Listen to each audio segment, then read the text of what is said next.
So in talking about the Heat Pump Pro is a universal panel. It's not just for heat pumps. It's for anything from single stage conventional all the way up through multi-stage dual fuel. As long as your system's compatible with a non-communicating thermostat and can use traditional 24 volt inputs, R, W1, Y1, Y2, W2, GO common. As long as your system's compatible with that, the Arzel Heat Pump Pro is going to be your go-to panel for anything 4 zones and less. It offers a lot of customization for the contractors. As far as the staging parameters go, if you have a heat pump system, that can be staged based on your leaving air temperature. And when it comes to your W2, Y2 outputs, the Heat Pump Pro allows you to disable that W2, Y2 based on the size of your zones. So if you have a smaller zone, you don't want to run 100% capacity through that equipment, the Arzel's Heat Pump Pro with its zone weighting capabilities will allow you to set custom percentages for each of your zones to enable or disable W2, Y2 based on the number of calling zones. And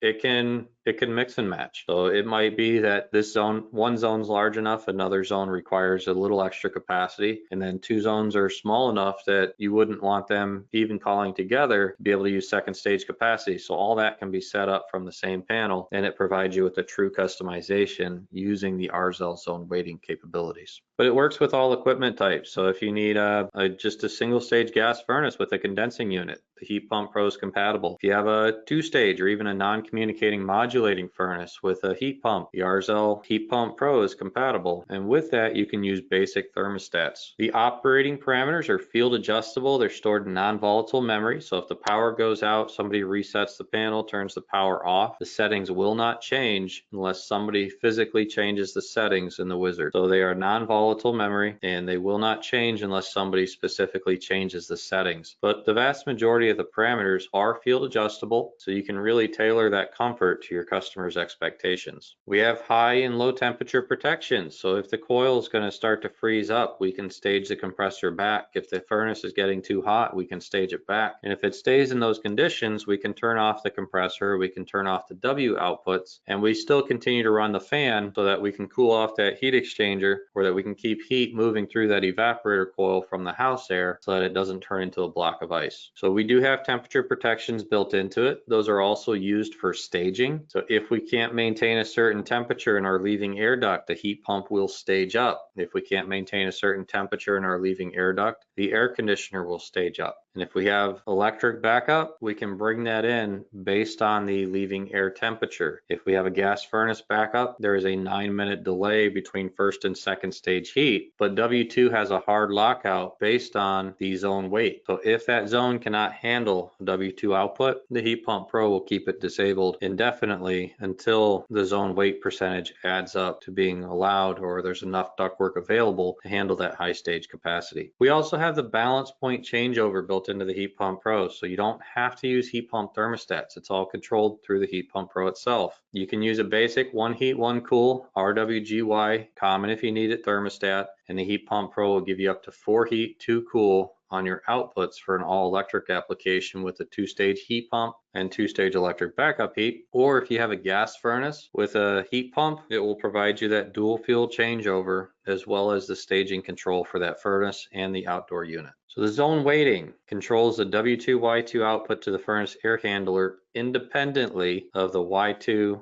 Y1, Y2 to your condensing unit. What that does is it allows us to match the airflow more closely to the size of ductwork that's available. So by using the zone weighting, there's 2 sets of Y contacts in the Heat Pump Pro. Air handler Y1, Y2, so that would be our furnace or that would be our air handling unit, and then condenser Y1, Y2. The air handler contacts are zone weight based. So available ductwork to match the blower speed to the available ductwork as much as possible. And then the condenser contacts are temperature based. So if our leaving air temperature, heat stage, cool stage threshold cannot be maintained, then the condenser can stage up. And one of the things this does for us is when the weather gets cold outside, we know that heat pumps have a curve. The colder it gets, the less heat they can produce. But if we have a smaller zone calling, we might want to keep low stage blower running to it. But it's colder outside, so we might want to run that compressor at a higher capacity to pull more heat from the air outside. And we can do that, and that's going to help save electricity because we're going to spend less time running our electric strip heat and more time using our condenser to pull that heat from the air outside.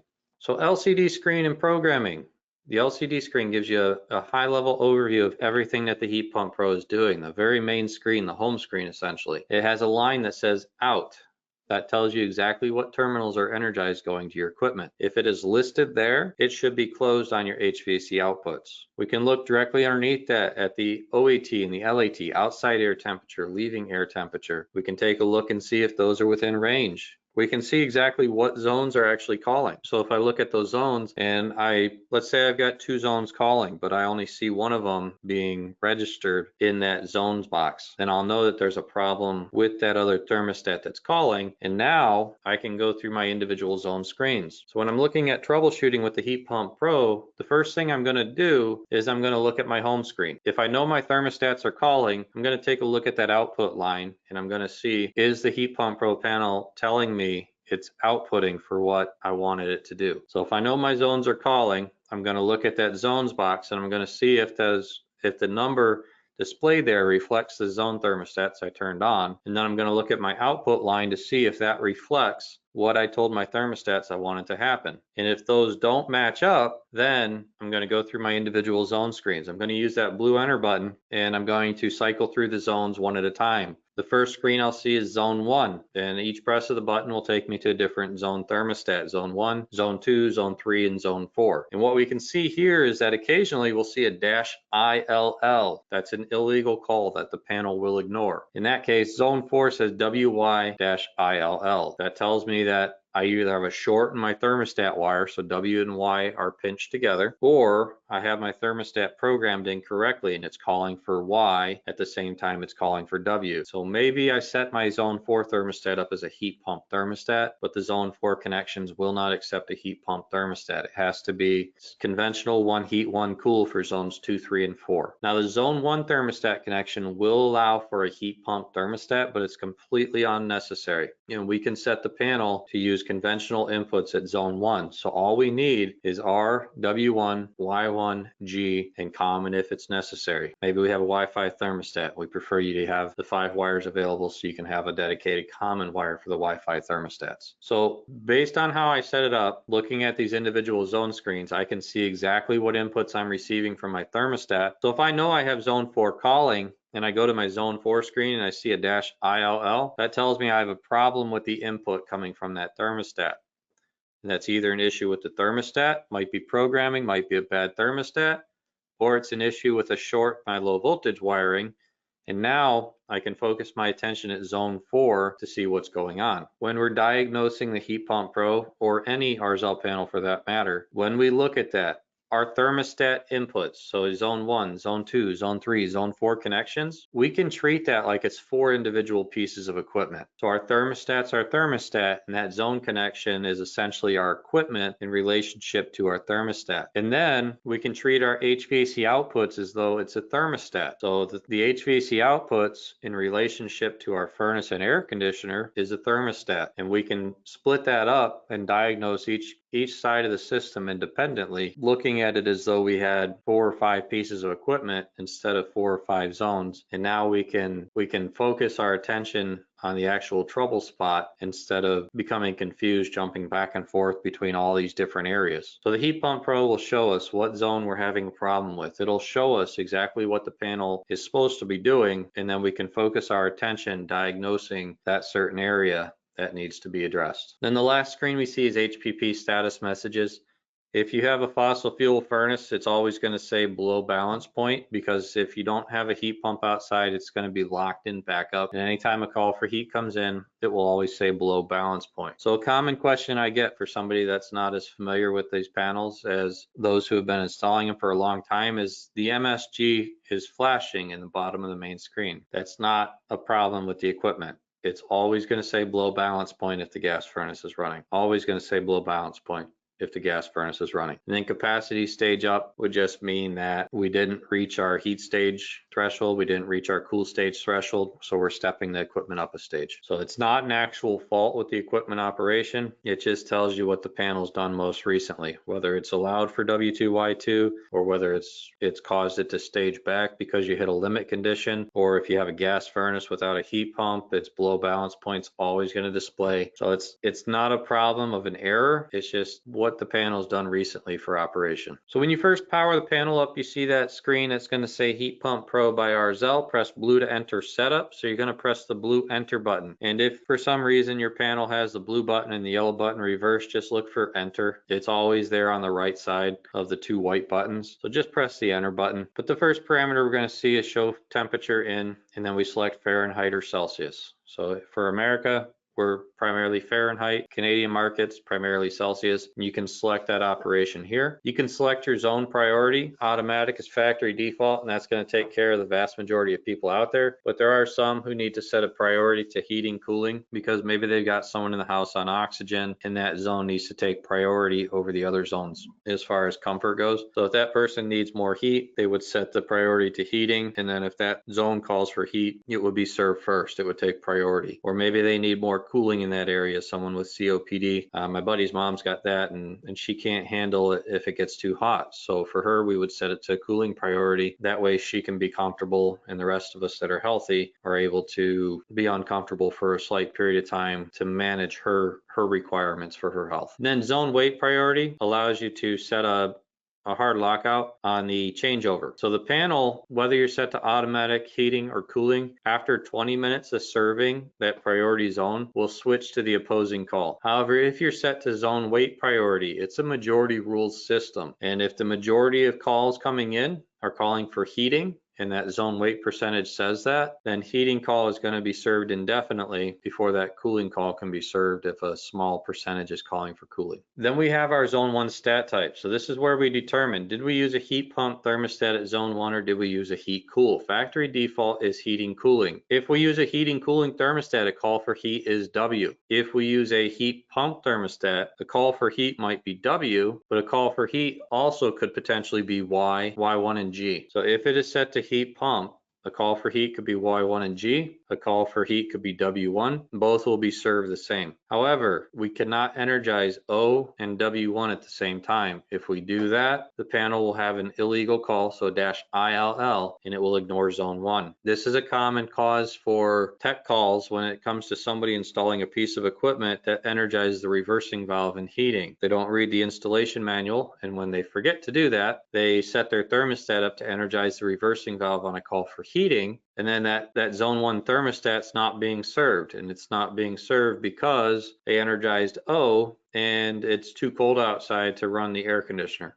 It's got its low ambient lockout. Or they energized O and they backup heat at the same time because they turned the thermostat way up and it's calling for backup heat. And then the panel views that as an illegal call because O is only ever energized from the thermostat on a call for cooling. And here we get to our individual zone weights. And when I look at the zone weights, I don't really need you to set that up as this zone is exactly this percentage of ductwork available to equipment capacity. I like to use whole numbers, 50, 40, 20. If I'm set to 50%, then setting that I go to next is air handler stage threshold, factory default 50. So if my zone weights are set to 50%, 50 is equal to 50, W2Y2 is allowed. If I set it to 40%, 40 is less than 50, W2Y2 are disabled, I require at least 2 zones to call before I can use second stage capacity. And then if I set it to 20%, 20 is less than 50, but if I have 2 zones set to 20%, 20 and 20 is 40, 40 is less than 50,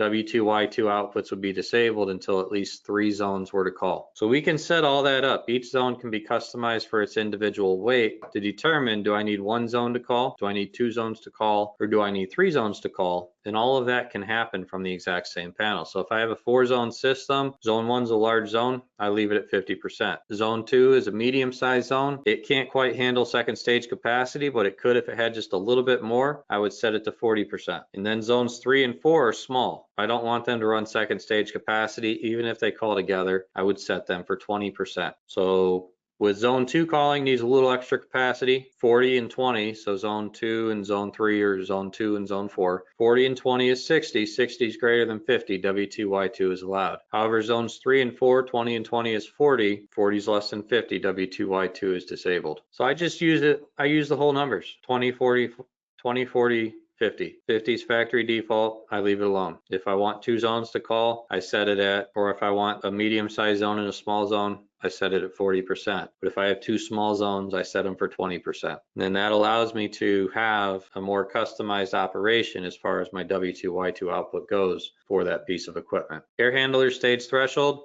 That works very closely with the zone weighting, because that's the threshold where I have to add up this number of zones to be equal to or greater than. And once I reach that threshold, W2, Y2 outputs to the furnace air handler are allowed. Y2 air handler outputs will happen right away. The reason being is because it says I have all this ductwork, need to give it as much air as I can. Y2 output happens right away. So we instantly get Y1, Y2 going to the furnace air handler. However, the condenser contacts are temperature based, and we set those next. The gas furnace, once my zone weight threshold is met, there is a 9-minute delay before W2 is allowed to energize. So there has to have been a heating call for 9 minutes, and then I get a W2 output if my zone weight threshold is met, or my air handler stage threshold is met. Heat stage threshold, factory default's 88 degrees. This is my stage up threshold for a heat pump. If I cannot maintain my leaving air temperature at 88 degrees, I get a Y2 output after 3 minutes of operation. If I still cannot maintain my heat stage threshold after an additional 3 minutes, I'll get a W1 output if I have an all electric system. If I don't have an all electric system, I'll switch over to the gas furnace.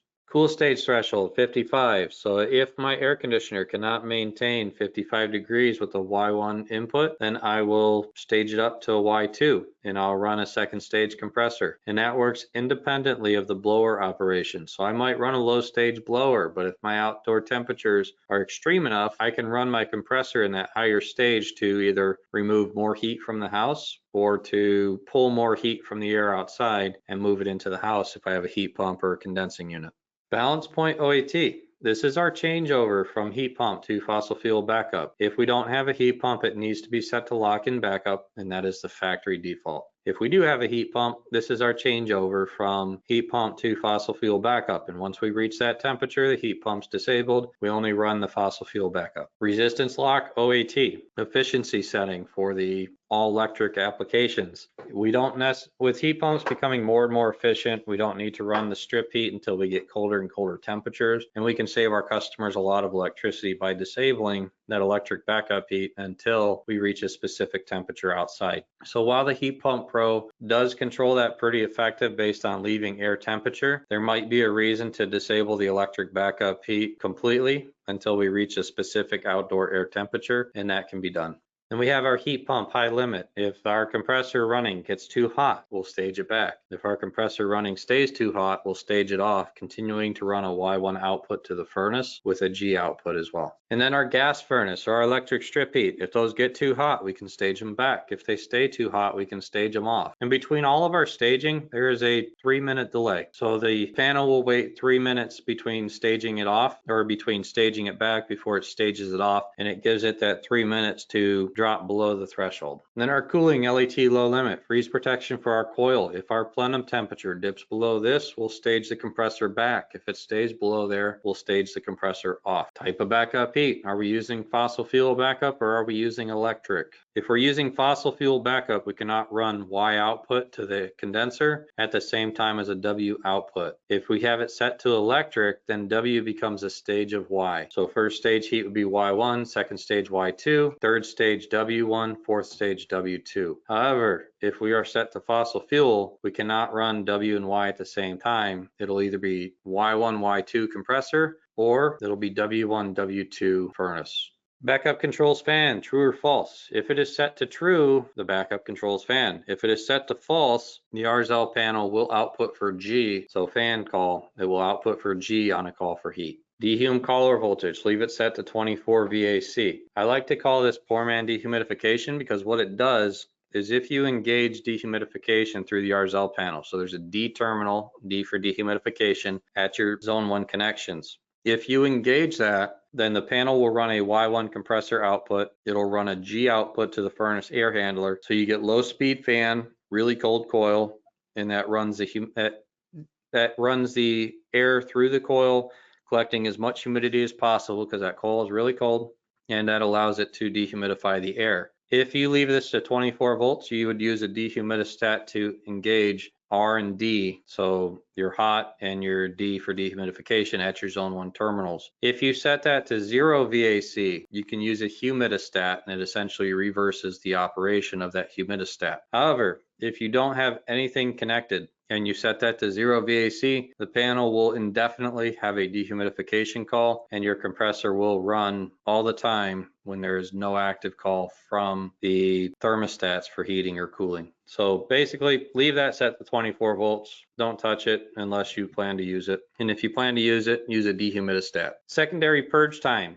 The panel has 2 purge cycles. The first purge cycle, primary purge cycle, is a 2-minute cycle at the end of a call for conditioning. It maintains the dampers to the last calling zone open for 2 minutes. And then after that 2 minutes, it goes into a secondary purge cycle. That secondary purge cycle now de-energizes every zone solenoid, continues to run the pump for this period of time, so 60 as in 60 seconds, runs the pump for that period of time to drive the dampers open in the entire system. And then the pump will shut off and the dampers will rest in that position. Dehum cycle time. How long does our compressor Y1 output run on a call for dehumidification? We can set that for 5, 10, or 15 minutes. The longer we set it, the more humidity we'll remove, but the greater the potential is for overcooling. The lower we set it, the less humidity is removed, but the potential for overconditioning is limited to some extent. Cooling low ambient lockout, it's too cold to run the compressor. Let's disable it for cooling calls. So if we're below that temperature and we get a call for cooling, we'll run Y1 output to the furnace air handler, but we will disable condenser Y1 output on a call for cooling. That does not apply to heat pumps calling for heat, only to the desire for cooling. And then here is where we select our reversing valve. So I mentioned earlier, our thermostats are always energized on a call for cooling. Doesn't matter what brand of equipment you have. Any Arzel panel, the thermostat always has to energize on a call for cooling. However, the HeatPumPro allows you to select the O/B terminals operation. So you can select your need here by setting it to heating or cooling. If you have the AirBoss or the MPS panel, the O terminal and the B terminal are separated out, and you would connect your reversing valve to its respective terminals. So if you're energized in heating with the AirBoss or the MPS panel, you're going to hook up your reversing valve from the heat pump at the B terminal, B as in boy. If you're energized in cooling with the AirBoss or the MPS, you would hook it up to the O terminal. But with the HeatPumPro, the O and B terminal are combined, and in the setup wizard, you select its operation here. Use balance point for electric. You can leave it set to false. If you had an all-electric system and you wanted to provide a hard lockout for your heat pump system, you could do that. So your balance point OAT, you would set for that temperature. You would set the use balance point for electric to true. And then once you reach that temperature for your balance point OAT, it would disable the heat pump and only allow for the backup source of heat to operate. And then we have demo mode. The demo mode speeds up all the timers in the board by a factor of 12, so leave it set to false or you will short cycle your equipment, potentially damaging it. And then the setup worksheet. Because the settings are stored in non-volatile memory, write them down. That way you have a record of where they were at. And if somebody were to go in there and start changing settings, you'll know we set them here. Somebody's been in there adjusting them and they're different than what we originally set. So record where your settings are at. If something's different, you can start to look at why maybe somebody adjusted the settings. Maybe it was to tailor the comfort for a different expectation. That's possible, but record all your settings here. It's on the back side of all the manuals, and that'll provide you with a helpful diagnostic tool in the future. But also, if you were to have to replace a control board, maybe the unexpected happens and we send you a control board under warranty and you want to make sure that the settings are what the old one was, it really helps to have them written down. That way you're not guessing at where it was set at and you're not having to interview your customer to reset everything up the way that they expected it to operate. So records are very important. Then the illegal calls, common illegal call, especially at the start of spring when the air conditioning season comes in, is Y-ILL. The question comes to be, why is Y illegal? Well, it's illegal because you're missing G. So if you want to call for cooling, you have to energize Y and G at the same time. Now, some of the things that people do, they have a Wi-Fi thermostat and they rob the G terminal for their common. That can happen. If you do that, make sure you install a jumper at the thermostat connections inside the panel between Y and G, because if that G terminal is not energized, the panel will ignore it as an illegal call. And then the other common illegal call is WY-ILL. That's usually a pinch thermostat line, or somebody has a thermostat at zone 2, 3, and 4 that's trying to operate like it's a heat pump thermostat, and the panel will not respond to that. Zones 2, 3, and 4, conventional one heat, one cool thermostats only. You can use Wi-Fi if you want to. So if your customer wants that Nest thermostat, they want that Ecobee thermostat, or the Red Link thermostats that Honeywell offers, those are all compatible, but you're going to set them up as a one heat, one cool conventional, RWYG, common if you need it. And if it's a Wi-Fi thermostat, we strongly recommend having a dedicated common wire. Now, zone 1 connections do allow for heat pump thermostat, completely unnecessary. As we saw in the setup wizard, you can select that operation. If you have it selected for heat cool within the setup wizard, the call for heat is W. If you have it set to heat cool, the call for cooling is Y and G. If you have it set to heat pump, the O terminal gets energized on a call for cooling, but a call for heat could be Y and G, a call for heat could be W1, a call for cooling is always going to be Y1, G, and O if it's set to heat pump. So for the sake of confusion, because myself personally, I've run into a lot of technicians that seem to have a hard time grasping reversing valve wire for some reason. Because I was a field tech for 13 years before I came to Arzel, and in my time as a field technician, it always amazed me how many technicians were confused by adding that extra O wire to the thermostat configuration. So for the sake of confusion, just leave everything set up as a heat cool, RW1, Y1G common, and the panel itself will control everything from the outputs. And then we have a recommended settings worksheet. This is available to you through our contractor portal. This is also included in our installation manuals now. So if you get the new installation manuals, the settings worksheet is included in there. It gives you your equipment configuration across the top. So single stage fossil fuel air conditioner, all the way up through the inverters with all electric, or the inverters in a dual fuel heat pump application. And then it gives you these settings going down the left side of the spreadsheet there. So you can have that settings worksheet, gives you a recommendation based on most common practice, and you can set your settings accordingly. So Arzel Diagnostic, our HeatPumpPro, and our panels, they all look different, but the basics for diagnostic are all the exact same. You have your zone inputs, you have your HVAC outputs, and when we start looking at it, our zone inputs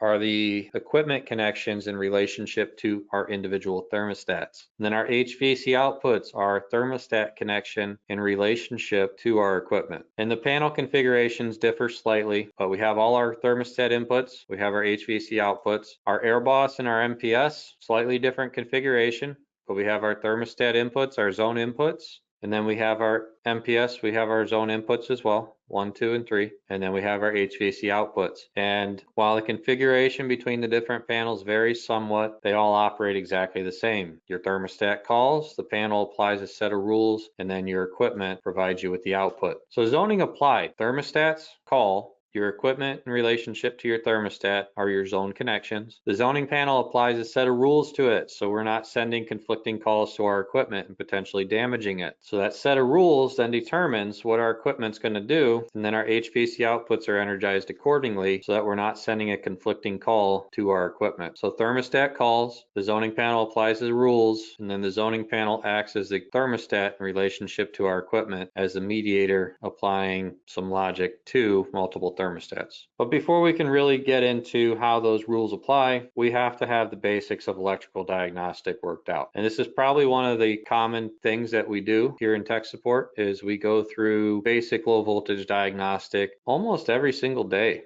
Technicians get in a hurry, and I'm guilty of it myself, but we get in a hurry and we stop looking at some of the basic rules of diagnostic, and then we misdiagnose things. So to try and help technicians not be parts replacers, we put together this training session for them to help them grasp the basics of low voltage diagnostic. And then from there, they can build out to become effective technicians. When I really started to understand how the low voltage circuit works and how to properly test it, I was able to take that and apply it to just about everything I worked on. And it became so much easier for me to understand complex circuits and even build out from there to potentially even bypass a control temporarily so I could get somebody's heat working in the middle of winter while I ordered the part that I needed to get it fixed. So there were very few instances where I would have to leave a customer without heat because I understood how relays worked, because I understood the basics of the low voltage side of it, that I was able to build out past that to maintain all the safety circuits within that furnace, but cause it to still operate so that they could have heat for an emergency situation while I ordered a part for them. But relays take many shapes and forms, and some of the ones that we're popular with, we can see there in that bottom right-hand corner. That's a common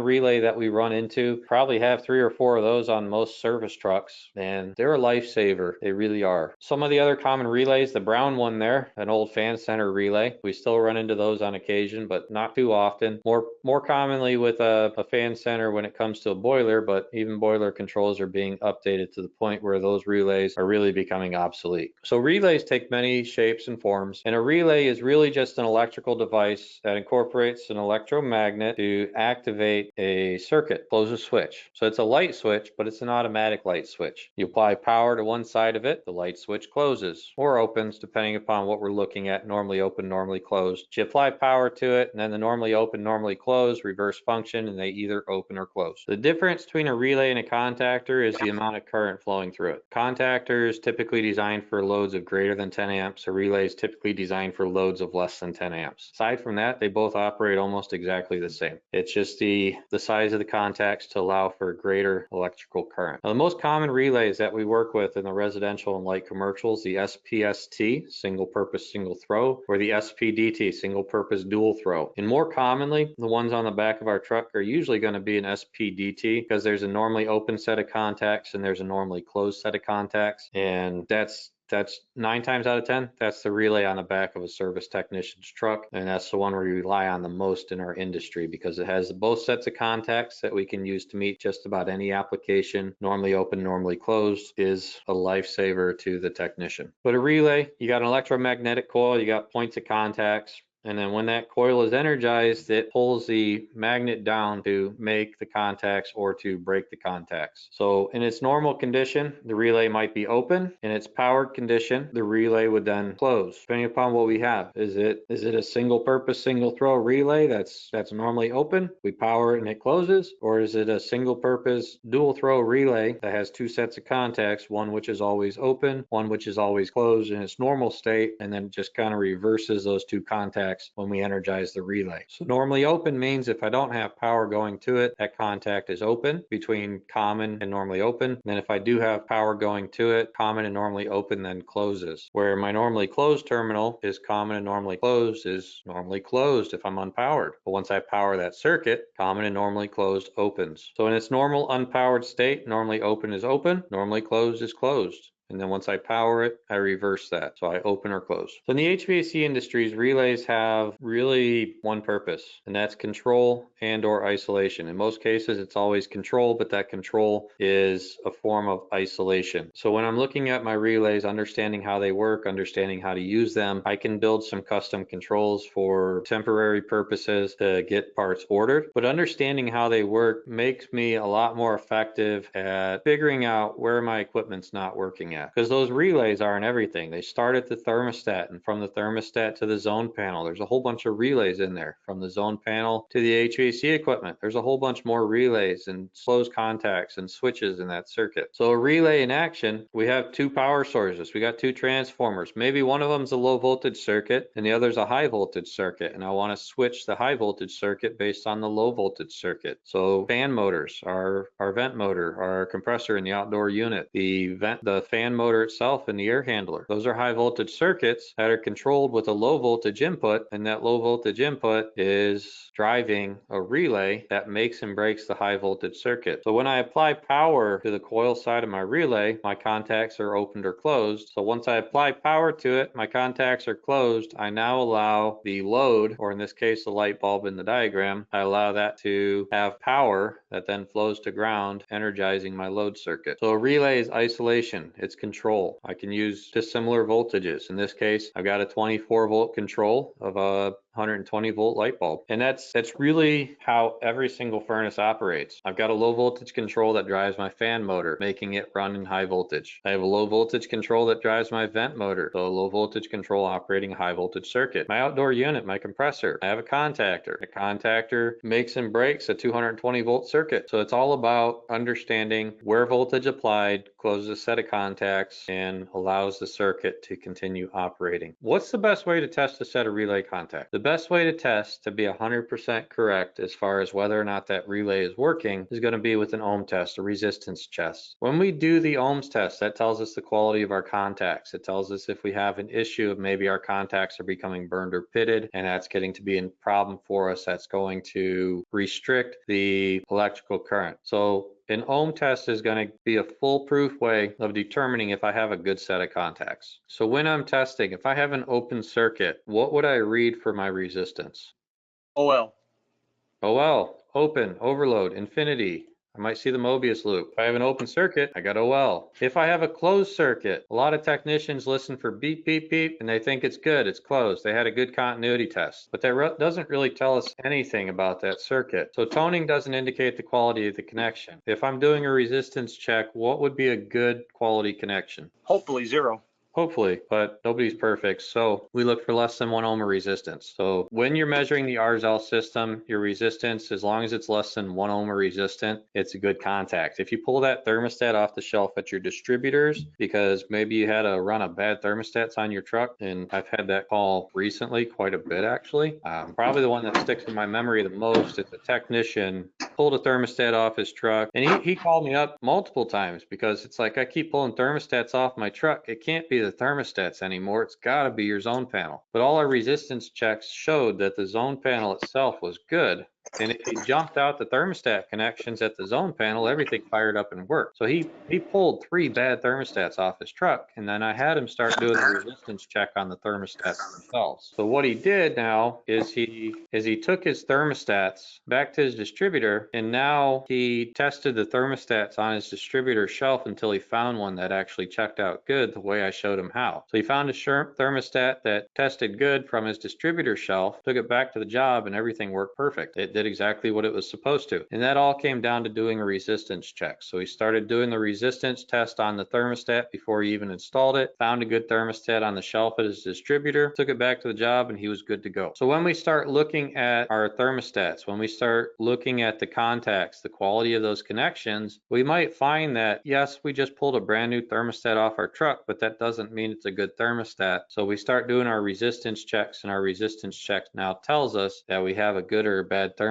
And we can be confident in that resistance check because we know that less than 1 ohm of resistance is going to pass that electrical current through the circuit without causing an impedance. So resistance, hugely important, but sometimes we can't do the resistance check. Why? Because we can't disconnect the voltage to the circuit. So we need to be able to do a voltage test. And while the resistance check is going to be a far better test than a voltage check, because sometimes our voltage might give us weird readings that'll confuse us, the resistance check is foolproof. Less than 1 ohm resistance on a contact is a good contact. But a voltage test can also be done when we can't disconnect the current going through that circuit. So if we have a coil test, we're going to check, and should that be energized or de-energized? If it's supposed to be energized, we should be reading 24 volts there. If it's supposed to be de-energized, we should be reading 0 volts there. But if we know it's supposed to be energized and we have 0 volts, then we have to trace the circuit backwards to find out where that circuit's not working. If I have an open contact, one side of that contact is hot, one side of that contact is ground, essentially. So if I'm testing an open set of contacts, I'm going to read 24 volts across 2 points on that contact because it's open. However, if that contact is closed and there's voltage flowing through that contact, I'm going to read 0 volts because I'm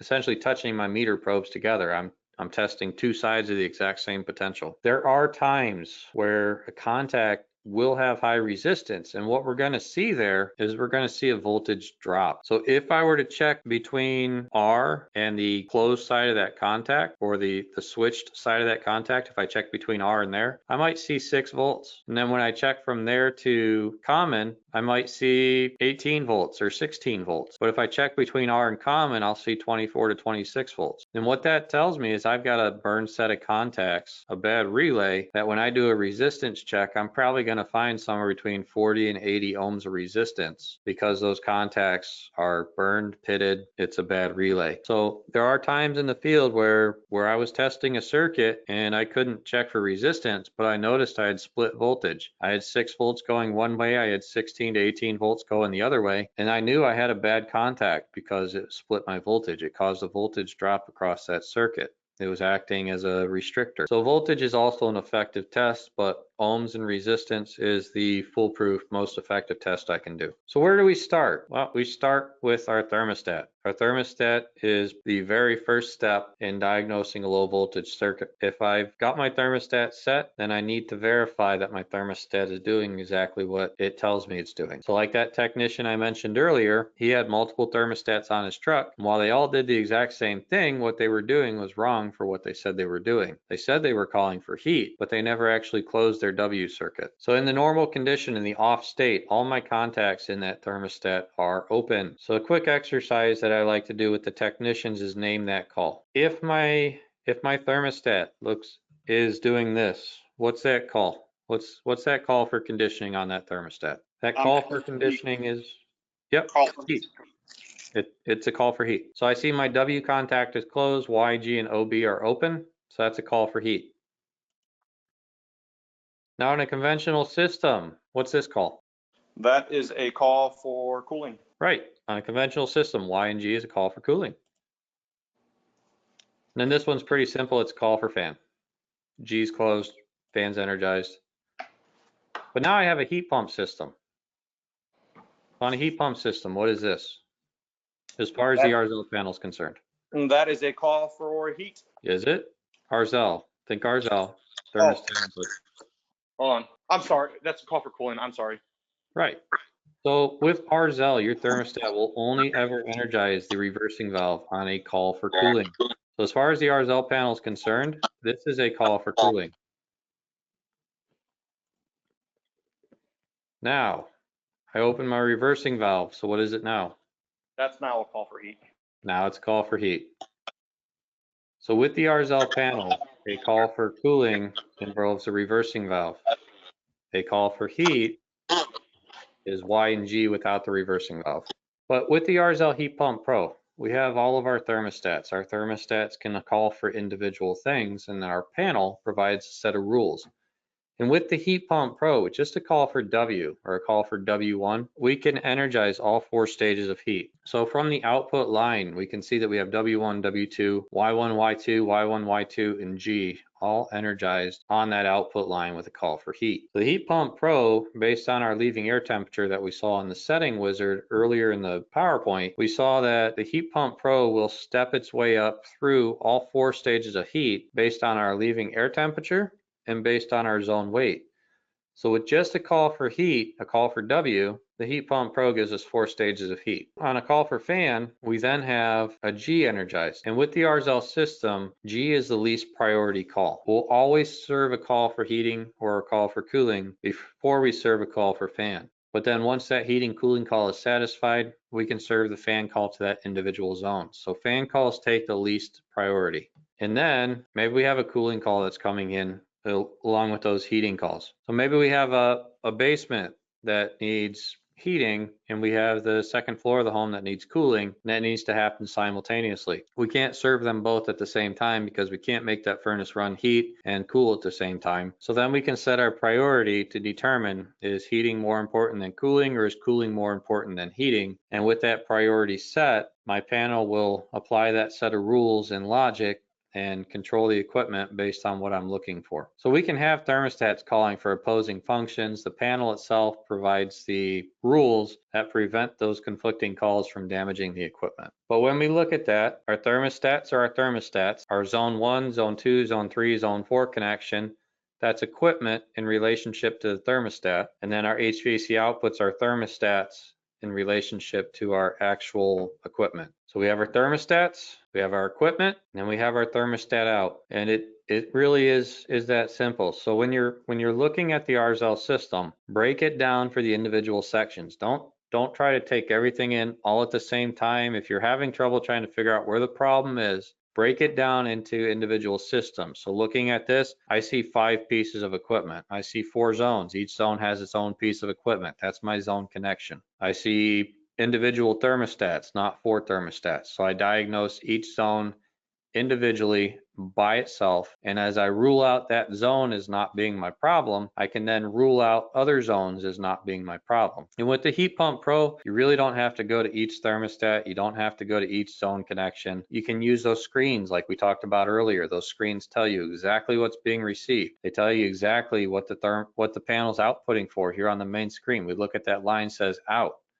We see W1, W2, Y1, Y2, Y1, Y2, G. So we know exactly what that panel says it's doing, and then we can narrow our diagnostic down. So instead of looking at the zone panel as all these things happening at once, we can look at the zone panel for what it's actually doing, what it's actually receiving, and we can break every section down into something more bite-sized and understandable. Now, the HeatPumPro has a blue screen. The AirBoss does not. The AirBoss, though, has LEDs. And those LEDs are on the HVAC output. Those LEDs are on each of our zone connections. So if we have a heating call being served, in this case, it's a heat pump system. I have W, Y, and G all energized as a heat pump system. I have my compressor, Y and G. I have my backup source of heat, so it's all electric.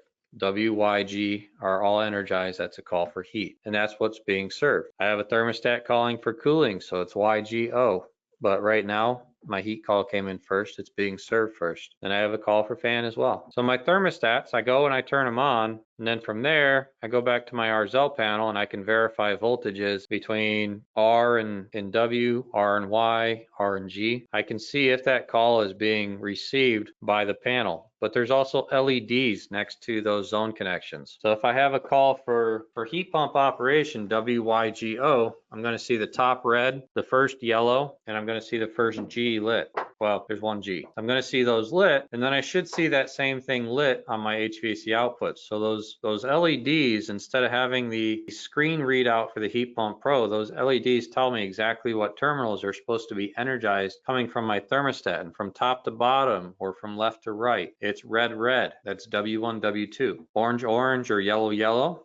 That's Y1, Y2. And we have green. That's G. Then we have another orange. That's our reversing valve, O. So if I see those terminals lit, or if I see those LEDs lit, I'll know that I'm receiving input from my thermostat, and now I can focus on my HVAC outputs. If I see a call for cooling from my thermostat, but all I see is the yellow light lit on my zone connection, then I'll know that I'm missing my fan call from that thermostat, and I can focus on why. Why is that fan call missing? And that's where my diagnostic is going to put its attention. So the LEDs will tell us exactly the same thing as that LCD screen will. We just have to look at the LEDs. When you call tech support, try not to give us the DS numbers. I definitely don't have the DS numbers memorized across the board. I really don't. All those LEDs have an actual designation. W1, W2, Y1, Y2, G, and O. The LEDs in the middle of the board, they all correspond to something. It might be stage 1 lockout, stage 2 lockout, might be your limit settings. So rather than give me DS numbers, tell me what the LED designation actually is. It might be that I've hit a high limit. So next to my heating LAT, there's 2 red LEDs for stage 1, stage 2. Next to my cooling LAT dial, there's 2 yellows, stage 1, stage 2. I have an ECO light that might be lit. That's the panel in a time delay. I have compressor lockouts for short cycle protection. Those might be lit. So take a look and see what the actual designation is for that LED, not not the DS number, but the actual designation is for it. Because if I'm driving and I answer the phone and you give me DS lights, I'm going to tell you what does that DS correspond to?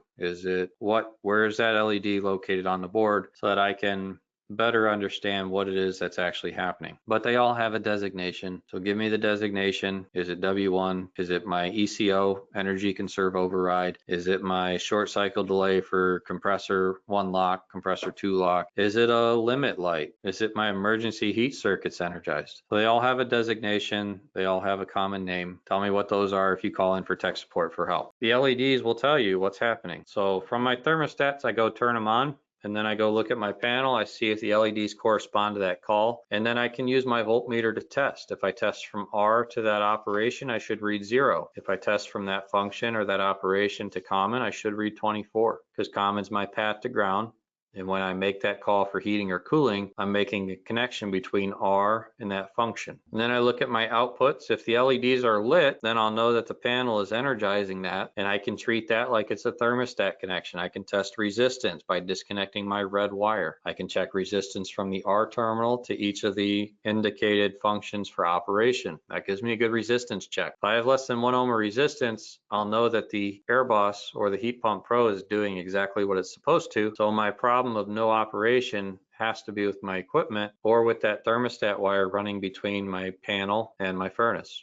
And then the resistance check. When I'm doing a resistance check, I want to disconnect that red wire. And the reason I want to disconnect that red wire connected to the R terminal is because if I leave it there and I have an open circuit, I'm going to get a false reading because I would actually be testing through the coil on my transformer. But I could potentially get a false reading when it comes to a good contact as well, because my resistance will bounce around and that'll make me think I have it'll give me a false reading on a good contact. So I always have to disconnect one side of that circuit to test across it, so I'm not potentially reading through a different circuit somewhere else. So by disconnecting R is shared across all those terminals that's supposed to be energized. So I disconnect that, and then I can check from my R terminal to W1 with a resistance check, less than 1 ohm is good, R terminal to W2, R terminal to Y1, and so on and so forth. And if you want to see that being done with a live demonstration, there's a video available for it, but you need to disconnect your red wire because you don't want to ohm out through the coil on your furnace transformer. You want to disconnect one side of that circuit so you're actually testing that circuit by itself and you don't get a false reading.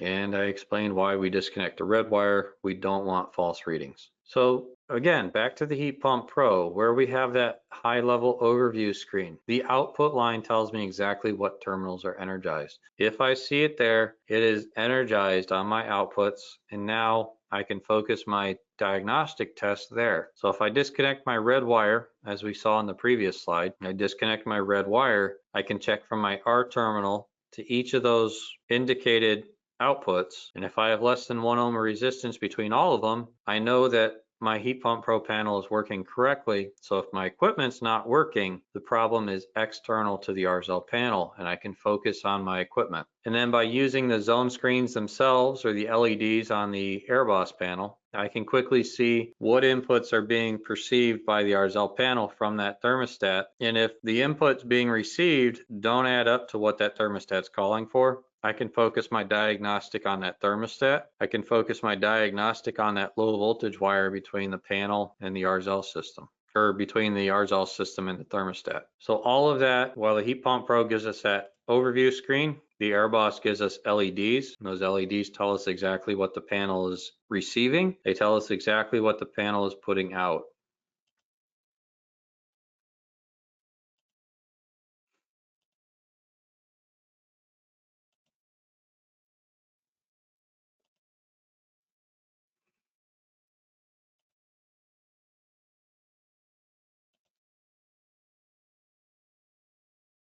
So it's pretty simple. That top red light, that's not R. The top red light is W1. And then from top to bottom, we have W1, W2, Y1, Y2, G, and O. So those are the LED designations. And then on the MPS tells us what we're looking at. You got Z1, Z2, and Z3, and then there's out. Now that Z1, Z2, Z3 doesn't normally light up. You see that little button there says display select? If you press that, then you will start to see Z1, Z2, Z3 lit, or you'll see outlet. So if the outlight is lit, we then look right next to that to our WYGO. So if the outlight is lit, WYGO tells us exactly what the panel is outputting. So if I see outlet, I see W lit, then the panel believes it's outputting for a call for heat, W. If I want to view what each individual thermostat is calling for though, I'll use that display select. So if I press display select, Z1 is lit, and then my lights will change. Maybe. If Z1's calling for heat properly, the W light will be lit with Z1. Something I might potentially see, and this goes back to the illegal calls that the HeatPumPro spells out for you. If I see W and Y lit, then I'll know I have an illegal call. If I see Y lit by itself without a G, then I'll know that the panel is receiving a call for compressor, but it's not receiving a call for fan. So by using that display select, if Z1 or Z2 is lit, I'm seeing what inputs are being received from that thermostat, and I can know that a call for cooling has to be Y and G. A call for heat has to be W. If I have a heat pump system, a call for cooling has to be YGO, but a call for heat might be W, Y, and G. So that's all dependent upon what I have the panel configured for, heat pump or fossil fuel, and then I can use that display select button to see exactly what inputs are received, and then if my outlight is illuminated, I can see exactly what output the panel is telling me it's outputting for. The F lights tell me if I have a fault with my thermostat. So if I have an illegal call, I'll see one of these lit. So if I see F2 lit, I can use display select to view Z2, and then I can view it, and then I can look and see exactly what inputs are being received. So F indicates fault. If that's lit, I have a fault with that call for operation. And then my S lights tell me operation, solenoid 1, solenoid 2, solenoid 3. If I see one of those lit, I know that that zone is being served. So that zone is working, it's being served. If you have any questions, reach out to us, 800-611-8312, or go to our website, arzelzoning.com. So damper and pump diagnostic. Our pumps are all the same. So there's two red wires on that pump. That is the back side of the pump. The side that those wires come out of, that is the back side of the pump. Then there's 4 ports on that pump. We use pressure and vacuum, 2 sides of the pump. The left side of the pump is our pressure side. The right side of the pump is our vacuum side. And then we have vents. The vents are the 2 front terminals. So when we look at the pump, back left is pressure. It's a white port. Back right is vacuum. It's a blue port. And the 2 front ports are open. They're vents. They have to be open because if we're going to create a pressure, we have to suck air in. If we're going to create a vacuum, we have to expel air. We have to blow it out. So the 2 fronts are vents. They are not test ports. They have to be open. And that is how we can create our pressure and our vacuum on the back ports. And then don't put the pump in backwards because the 2 sides of the pump, they are slightly different. So if you put the pump in backwards, it might work for a little bit, but you'll end up damaging the pump because the diaphragms will wear out. There is a slight difference between the 2 sides of the pump. Make sure you get it in there the proper way. Our solenoids are essentially all the same. We got 2 different configurations to them, but they all operate exactly the same. They are not polarity sensitive. So those 2 black wires are not polarity sensitive, but they are a DC volt solenoid. So if you have your meter set to AC voltage and you're checking the solenoid, you're always going to read 0 or get some kind of weird reading. It has to be set to DC volt because the solenoids are a DC voltage. They are a 2-way solenoid. It's a 2-way air valve. There's a common port. Common is where your dampers are going to connect to. So your tubing tree for your dampers connects up to common. However, the interior of the panel has 2 ports. Just like a relay, there's normally open, there's normally closed. So when it's in its unpowered state, normally open, the vacuum line is what's connected to the common terminal or the dampers tree. In its powered state, normally closed. So it's now powered and closed becomes open. The solenoid switches to the pressure circuit. So in its unpowered state, we should be reading at least -35 inches of water column. And that's the normally open port connected through to the common, and the common is where our dampers connect at. In its powered state though, we should be reading at least 40 inches of water column, and that 40 inches of water column is closing. Our dampers close under pressure, open under vacuum. There's 1 solenoid for each zone. because there's only two sides to the pump. They're constantly producing pressure. It's constantly producing vacuum. The solenoid is what switches between those two, vacuum pressure. So there's one solenoid for each zone. That solenoid is what switches between the side of the pump that it needs to. And as it's energized or de-energized, determines whether or not you're going to get a vacuum or a pressure. And the wires are not polarity sensitive. What's important is that you have one of those wires always going to the plus terminal on the Arzel zoning panel, and the other wire needs to go to its corresponding zone. And since they're all black, if you are replacing a control board, make sure you label them. If you don't label them, you're going to have to trace them back out, because if you get zone 1 connected up at 2 and so on and so forth, and you start mixing up the zone wires and you got them on the wrong 1, 2, 3, 4, you're going to have to trace it out to figure out where those wires actually belong to. So in testing, a digital manometer, negative 35 inches of water column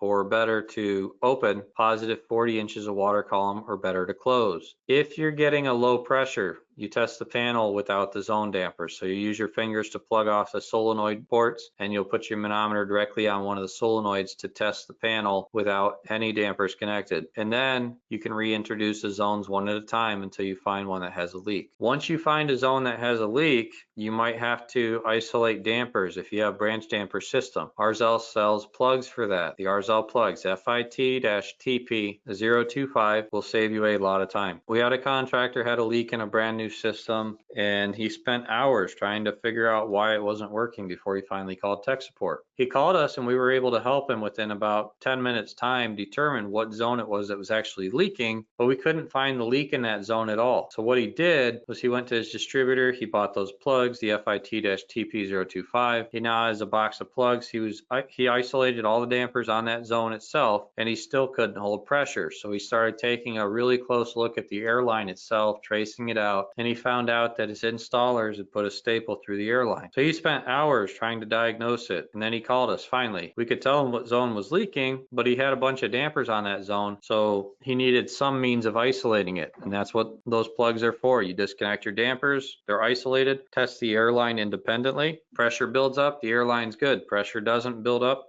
there's a problem with the airline, and he found a staple in the airline. Now, if the airline tests good, you start to reconnect dampers one at a time. As you connect the damper, give it about 60 seconds, look at your manometer. If the pressure builds up, damper's good. If the pressure drops out and can't rebuild, the damper's bad. It's a pretty quick, easy process, and those plugs will save you a lot of time. All of our panels have their zone solenoid connections, plus 1, 2, 3, 4, or plus 1 through 8. In the case of the AirBoss, there are 2 plus terminals because it goes up to 8 zones. On the HeatPumPro and the MPS, there's a single plus terminal, and you have your individual zone wires that need to go to the proper solenoid terminal. If you need to bypass the panel, so you want to test it without having to track down all your thermostats, just disconnect the wires on the plus terminal. If you disconnect those plus wires, every solenoid is de-energized, and every solenoid will connect through to the vacuum side of the pump and be open. So if you want to bypass the solenoids, instead of tracking down every single thermostat, just connect up to the plus terminals, and those plus terminals will disconnect the plus terminals. Every solenoid is de-energized. Every zone opens with a vacuum pressure. So now what you can do is you can jumper a call at an individual zone, and every single zone will open. Or maybe there's a thermostat close by and you don't want to run and find all the other thermostats in the house. So you turn on that closest thermostat, disconnect the plus wires,